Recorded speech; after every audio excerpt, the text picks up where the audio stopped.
आप सभी को नमस्कार दोस्तों, मैं हूं जगन्नाथ मिश्रा और हमारे YouTube चैनल पे आप सभी का बहुत बहुत स्वागत है। दोस्तों, आज हमारे साथ में बस्ती जनपद से समाजवादी पार्टी के तेज तर्रार युवा नेता श्रीमान कविंद्र चौधरी जी आज हमारे साथ जुड़े हुए हैं, जो कि आज हम आपके राजनीति में आगमन होने से लेकर युवाओं की दिलचस्पी राजनीति में है। आप एक युवा नेता हैं, समाजवादी पार्टी में आप जिला सचिव भी हैं। पार्टी इस जनपद में कैसे अपने नीति को लेकर आगे बढ़ेगी, आगामी सन 2022 का चुनाव होने वाला है, तमाम सारे विषय पे आज हम चर्चा करने के लिए समय मांगा। श्रीमान नेताजी आज हमारे साथ जुड़े हुए हैं। सर, हमारे चैनल पे बहुत बहुत स्वागत है। बहुत बहुत धन्यवाद। सबसे पहले मैं आपसे यह जानना चाहूँगा कि आप इतने नौजवान हैं, तेज तर्रार हैं, युवा हैं, राजनीति में कैसे आगमन हुआ सर आपका? देखिए, जैसे कि आपको जानकारी होगी, जी, जो मेरे प्रेरणा स्रोत हैं वो हमारे आदरणीय पिताजी जी, माननीय मंत्री जी हैं। जी, मेरे परिवार, उन्होंने पूरा जीवन राजनीति को समर्पित किया। जी, जी, जब मैं छोटा था, लखनऊ में पढ़ाई कर रहा था, जी, उस दौरान में मुझे बस्ती आने का मौका मिलता था। जी। जब भी मैं छुट्टियां होती थी बस्ती आता था, तो यहाँ पर आता था, लोगों से मिलता था, तो एक प्रभाव पड़ता था कि राजनीति में मंत्री जी से लोग इस तरीके से जुड़े हुए, वो सब एकदम परिवार की तरह, मुझे अपने बेटे की तरह मानते जानते थे। और आपको बताना चाहता हूँ, जब 2009 में के चुनाव में मैं पहली बार अपने जो हमारे भाई हैं लोकसभा का चुनाव लड़ रहे थे, तो उनके लिए मैं पहली बार मैदान में उतरा वोट मांगने के लिए। तब मैंने देखा जो मंत्री जी चुनाव नहीं लड़ रहे थे, भैया चुनाव नहीं लड़ रहे थे, यहाँ की जो आम जनता है वो अपने आप को प्रत्याशी मान के, अपने आप को कैंडिडेट मान के और इस तरीके से क्षेत्र में लोगों के पास जाने का काम कर रहे थे कि जैसे वो स्वयं ही चुनाव लड़ रहे थे। ये प्रेरणा बनी कि मैं राजनीति में आज आप देख रहे हैं सक्रिय रूप से लोगों के बीच में चलने का काम कर रहा हूँ, और जहाँ पर भी मेरी ज़रूरत होती है। चूँकि आप इतने बड़े घराने से हैं, माननीय पिताजी आपके मंत्री रहे हैं, कई बार विधायक रहे हैं, बहुत बड़ा उनका राजनीतिक माना जाता है, तो आप को ये लगता था कि क्षेत्र में हम मेहनत करें, गर्मी नहीं लगती थी और वोट मांगने के लिए? जी बिल्कुल, आप ठीक कह रहे हैं कि ऊपर वाले की दया से मुझे ऐसे परिवार में मैं पैदा हुआ कि जो एक राजनीतिक रूप में उन्होंने बहुत त्याग तपस्या की है। और वही त्याग तपस्या जब मैं चुनाव में चला, मैंने देखा इस गर्मी में, इस धूप में, ठंडी में जो नौजवान और तमाम जो समर्पित लोग थे वो अपने शरीर का चिंता नहीं करते थे, और वो हमारे लिए, मंत्री जी को मजबूत करने के लिए जगह जगह कार्यक्रम करते थे, वोट मांगते थे। तो वो प्रेरणा मिली। जब मैं उनको देखता हूं तो ना मुझे गर्मी लगती है, ना मैं ठंडी महसूस होती है, इतना उत्साह से लबरेज हो जाता हूं कि आपको मैं बताऊं कि ये जो ठंडी और गर्मी उसके सामने बहुत बौना और बहुत छोटा है। जी सर, मैं आपसे ये जानना चाहूँगा कि जैसे जब राजनीति में आपका आगमन हुआ, क्षेत्र में आप उतरे, चुनाव के लिए प्रचार आपने किया, उस टाइम पे सर आपने क्या फील किया? युवाओं की क्या समस्या रहती है? आज युवा बहुत परेशान है, क्या आपको महसूस हुआ? देखिए, जब से ये भारतीय जनता पार्टी की सरकार आई है जी 2014 से लगातार इन्होंने नौजवानों से तमाम वादे किए थे, चाहे वो 2 करोड़ रोजगार के नाम पे, चाहे इन्होंने मेक इन इंडिया के नाम पे।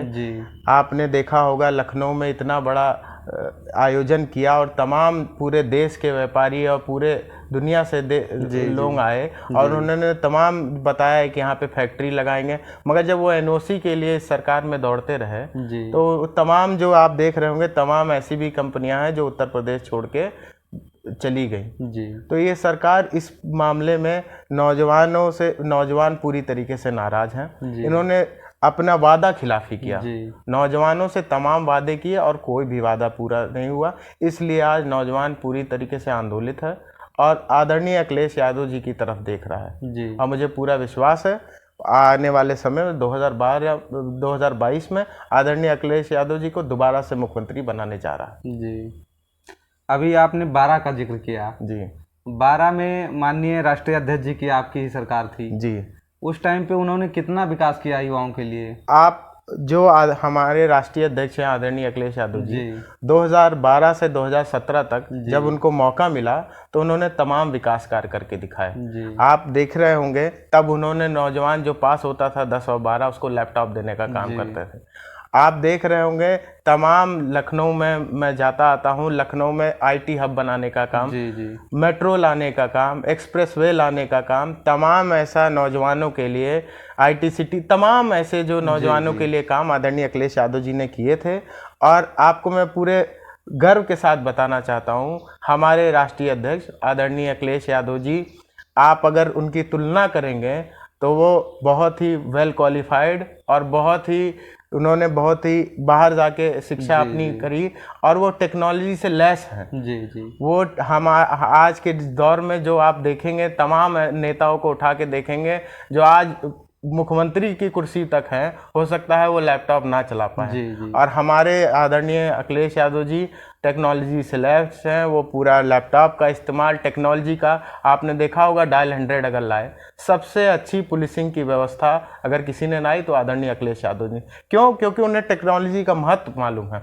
उन्हें मालूम है टेक्नोलॉजी को सही दिशा में अगर हम इस्तेमाल करेंगे तो हमारा तरक्की होना निश्चित है। जी सर, आज के टाइम में आप युवाओं को देख पा रहे हैं, इतनी समस्या है, युवा सबसे ज़्यादा राजनीति में आज के टाइम में एक्टिव है, क्षेत्र में निकलते हैं, कितना ये सही है उनके लिए? देखिए, आज के डेट में युवा राजनीति में बहुत एक्टिव है जी, क्योंकि आप जानते हैं 60% की जनसंख्या भारत की नौजवानों की है जी, और नौजवान जब मन बनाता है तो उस देश की तरक्की होती है।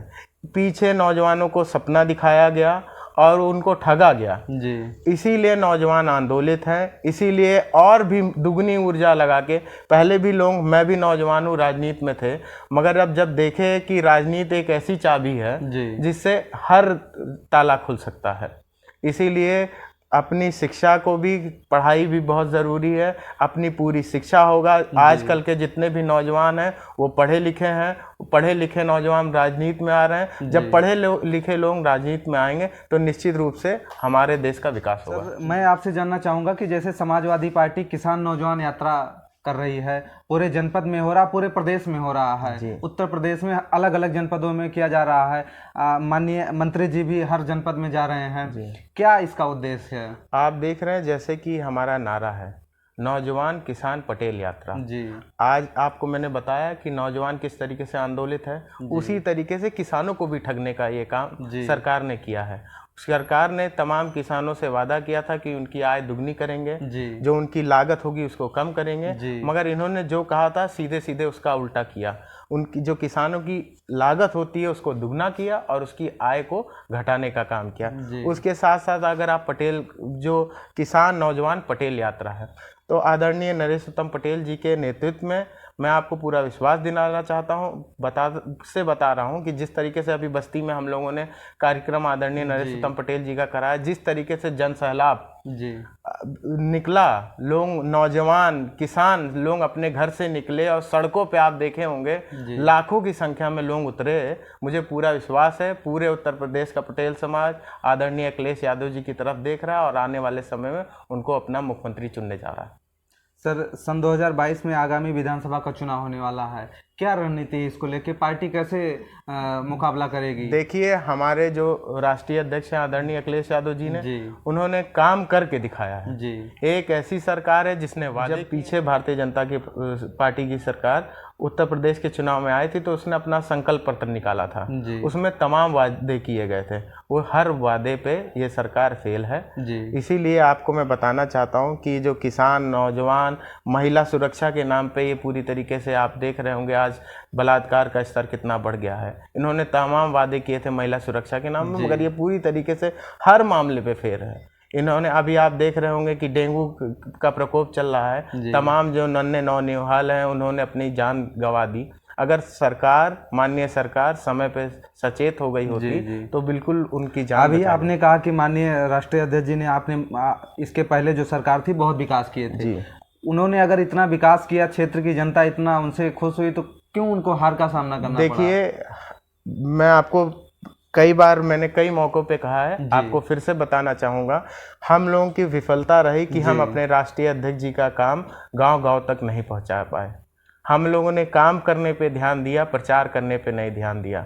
वर्तमान की सरकार आप देख रहे होंगे, आप मीडिया के लोग हैं, आप लोग आम लोगों के बीच में चलने का काम करते हैं, ये करते कम है, ढिंढोरा ज़्यादा पीते हैं। आपने देखा होगा ये जितना राशन उस पैकेट में आजकल जो ये बांट रहे हैं, उस पैकेट में जितने दाम का राशन नहीं है उससे ज़्यादा दाम का वो पैकेट है। जी जी। तो ये प्रचार पे ज़्यादा फोकस करते हैं। हम लोगों की जो कमी रही कि हम लोगों ने काम किया उसको प्रचारित नहीं कर पाए, और वही कामों का प्रचार हम अब लोगों के बीच में जाके आदरणीय अखिलेश यादव जी ने जो काम किए हैं लोगों को बताने का काम कर रहे हैं, और पूरा विश्वास लोग दिला रहे हैं कि फिर से उनको मौका देंगे। जी सर, आज के टाइम में आपको भारतीय जनता पार्टी इतनी मजबूत स्थिति में दिख रही है, जैसे प्रचार बहुत तेजी से उनके नेतागण कर रहे हैं, केंद्र में भी उनकी सरकार है, क्या आपको लगता है कि जातिवाद का इतना बड़ा फैक्टर है, हर तरीके से बीजेपी अपना हथकंडा अपनाएगी, इस गढ़ को भेद पाना आपके लिए कितना सहज होगा?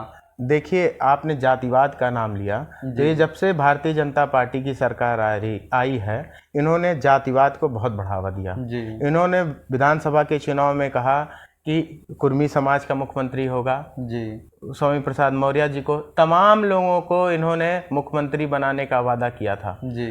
और आप देख रहे होंगे इसके चलते इन्होंने जातिवाद को बढ़ावा दिया जी जी। और मुझे पूरा विश्वास है, मैं लोगों के बीच में चल रहा हूँ, मगर आज जो जिस तरीके से किसान परेशान है, नौजवान परेशान है, माताएं बहनें परेशान हैं, जातिवाद का बंधन टूट रहा है। सर समाज ने आदरणीय अखिलेश यादव जी को अपना नेता मान लिया है और उनको मुख्यमंत्री बनाने जा रहे हैं जी। सर, मैं आपसे जानना चाहूँगा, बस्ती की समस्या पे थोड़ा मैं चर्चा करूँगा। बस्ती जनपद की क्या समस्याएं प्रमुखता से आपके सर जैसे कप्तानगंज से बहुत ज़्यादा लगाव रहा है, वहाँ पे आज सीए साहब विधायक हैं, वहाँ पे स्थानीय विधायक की मांग हो रही है, तमाम प्रकार से विरोध, किस तरीके से आप इसको देख रहे हैं सर? आप हर मामले पे सरकार फेल है जी। हर, आप चाहे चिकित्सा शिक्षा की बात ले लीजिए, चाहे चिकित्सा की बात ले लीजिए जी, आप चाहे सड़क की बात ले लीजिए, आप देखिए सड़क का पूरे प्रदेश में हाल खराब है जी। यहाँ तक कि मैं अभी कल लखनऊ से लौट रहा था, जो नेशनल हाईवे है वो पूरा गड्ढा युक्त हो गया। ये गड्ढा मुक्त की बात कर रहे हैं, वो पूरी तरीके से गड्ढा युक्त है। कई जगह हम लोग खुद लड़ने से बचे जी। आप छुट्टे जानवर जो सड़क पे हैं उन लोगों से तमाम हादसे हो रहे हैं जी। आप देख रहे होंगे पुलिस के नाम पे ये तमाम पुलिस और तमाम जो सरकारी योजनाएं हैं उसमें आम जनता का उत्पीड़न हो रहा है। हम लोग लोगों से मिलते हैं, लोग अपनी बात बता रहे हैं और उसको हम लोगों को विश्वास दिला रहे हैं। हम लोगों को मौका आया है, पीछे भी हम लोगों ने सुधार किया है और उसको बेहतर करके दिखाएंगे जी। सर, आज के टाइम में युवाओं पे ज़्यादा फोकस है राजनीति को लेके, माननीय राष्ट्रीय अध्यक्ष जी भी आपके युवाओं को ज़्यादा पकड़ते हैं जी, क्योंकि आप भी इतने तेज तर्रार युवा हैं, इस बस्ती जनपद से नेता हैं सपा के, चुनाव लड़ने की सर कोई इच्छा है? जी बिल्कुल, अगर आदरणीय अखिलेश यादव जी हमारे जो राष्ट्रीय अध्यक्ष हैं उनका निर्देश मिलेगा, उनका आशीर्वाद मिलेगा, तो निश्चित रूप से जब तक नौजवान राजनीति में नहीं आएगा, अपनी बात मजबूती से नहीं रखेगा, तो राजनीति में भी बदलाव हुआ है जी। राजनीति में भी बदलाव हुआ है। अब राजनीति में आपने जैसे कहा आदरणीय अखिलेश यादव जी नौजवानों पे ज़्यादा विश्वास कर रहे हैं जी। क्योंकि नौजवानों में ऊर्जा ज़्यादा होती है, वो अपनी बात बहुत बेपाकी से रख सकते हैं और हमें ज़रूरत है कि जो आम जनमानस की समस्याएं हैं वो हम जब हमें मौका मिले तो हम उचित जगह पे रखने का काम करें जी। सर, अभी कुछ दिन पहले एक ऐसा प्रकरण हुआ कि आपके पारिवारिक में जो भी जिसके नाम से शस्त्र था वो निरस्त कर दिया गया, लाइसेंस जो उसका था। माननीय मंत्री जी ने भी प्रेस कॉन्फ्रेंस किया और आरोप लगाया सत्ताधारी पार्टी के ऊपर कि सांसद विधायक ने मिलकर हमारा ये लाइसेंस निरस्त करवा दिया, रद्द करवा दिया। इसके बारे में सर, जैसे कि मैंने आपसे अभी कहा कि राजनीति बहुत बदल गई है जी। आज के नेताओं ने राजनीति का स्तर बहुत गिरा दिया है जी। आप देख रहे होंगे जिस तरीके से हम लोग के माननीय मंत्री जी का हम लोग के परिवार का लाइसेंस निरस्त करने का काम हुआ, ये बहुत छोटी सोच और बहुत छोटी मानसिकता का परिचय देता है जी। आपने देखा होगा हम लोगों को भी पीछे आदरणीय मंत्री जी भी सरकार में रहे, तमाम पदों पे रहे, मगर उन्होंने कभी भी इस तरीके का कभी किसी को व्यक्तिगत रूप से हानि पहुंचाने का काम नहीं किया। आज जो ये सरकार है व्यक्तिगत रूप से तमाम, सिर्फ मंत्री जी को नहीं, तमाम हमारे पार्टी के पदाधिकारियों को, आपने देखा होगा हमारे जो अध्यक्ष जी हैं उनके घर पे बुलडोजर लेकर पहुंच गए, तमाम हमारे पार्टी के कार्यकर्ताओं को ये डायरेक्ट दबाव बना रहे हैं, उनको दबाने का काम कर रहे हैं और ये बहुत ही दुर्भाग्यपूर्ण है। ये बहुत छोटी मानसिकता का परिचय देता है। लाइसेंस कैंसिल कर देना, छापा मार देना, गाड़ी पकड़ लेना, ये बहुत छोटी मानसिकता का परिचय है। सर, आप बड़े स्तर से जुड़े रहे हैं, प्रदेश में माननीय राष्ट्रीय अध्यक्ष जी से आपका मिलना जुलना, सर टिकट का बंटवारा कब तक होगा, कैसे मिल सकता है, बस्ती जनपद में क्या समीकरण रहेगा? आदरणीय जो हमारे राष्ट्रीय अध्यक्ष जी हैं, उन्होंने हम लोगों को विश्वास दिलाया है। जो क्षेत्र में चल रहा है, जो कार्यकर्ता काम कर रहा है, सभी लोग आप देख रहे होंगे समाजवादी पार्टियों में टिकट मांगने वालों की संख्या 50-60 है एक एक सीट पे।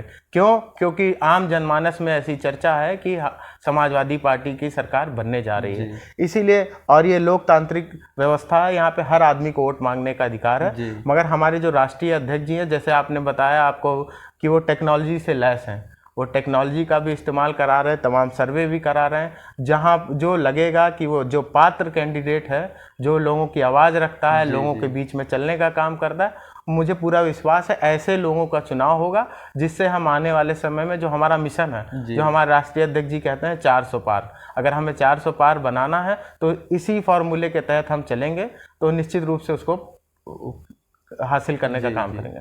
सर, जो भी युवा आपको सुन रहे हैं, आप खुद इतने एक्टिव रहते हैं, इतना चार्ज रहते हैं, क्या उनके लिए मैसेज है? जी, मेरा युवाओं के लिए मैसेज है कि अपनी शिक्षा का, पढ़ाई लिखाई पे पूरा ध्यान रखें, क्योंकि जब हम जानकार रहेंगे, हम अपने इतिहास के बारे में जानेंगे, तभी हम आगे जो लड़ाई है, आप जो देख रहे हैं, ये सरकार ये तमाम भ्रम फैला के हमारा आपका वोट लेने की सिर्फ काम कर रही है। जब तक हम अपने इतिहास को नहीं जानेंगे, जब तक हम हमारे समाज में जो कुरीतियाँ कैसे ख़त्म हुई या जो ख़त्म की जाने की ज़रूरत है उसके बारे में जानेंगे नहीं, तब तक हम इस समाज को सुधार नहीं सकते। तो इसीलिए मुझे नौजवानों से ये आह्वान करता हूं कि वो अपने इतिहास के बारे में जानें। जो भी उनके अगल बगल, जब वो अपने इतिहास के बारे में जानेंगे तो निश्चित रूप से आगे वो निखर के आएंगे और जो समाज में सुधार की ज़रूरत है वो कर पाएंगे। जी दोस्तों, अभी तक आप सभी तेज तर्रार ऊर्जावान नेता श्रीमान कविंद्र चौधरी जी को सुन रहे थे,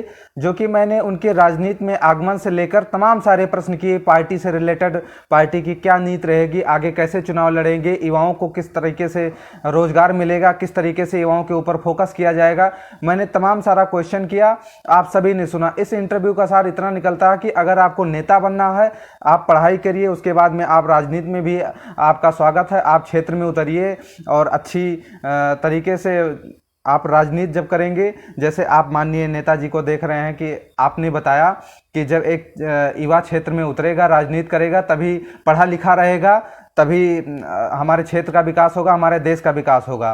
तो आप सभी माननीय नेताजी से सीख लीजिए और इन्हीं के बताए हुए रास्ते पर आगे बढ़ने का काम कीजिए। दोस्तों, मैंने ये वीडियो बनाया आप सभी के इसलिए कि आप सभी को ज़्यादा से ज़्यादा सीख मिले, और आप सीख रहे हैं, इसको ज़्यादा से ज़्यादा शेयर भी करें ताकि अगले को भी सीखने का मौका मिले। सर, हमारे साथ जुड़े और आपने इतना सब कुछ बताया क्षेत्रवासियों के लिए, इसके लिए बहुत बहुत धन्यवाद। आपका भी बहुत बहुत धन्यवाद। आपने अपना समय दिया और हमसे जो आपने तमाम प्रश्नों को पूछा, तो इससे हम अपनी बात कम से कम लोगों को बता पाए। आपका बहुत बहुत धन्यवाद।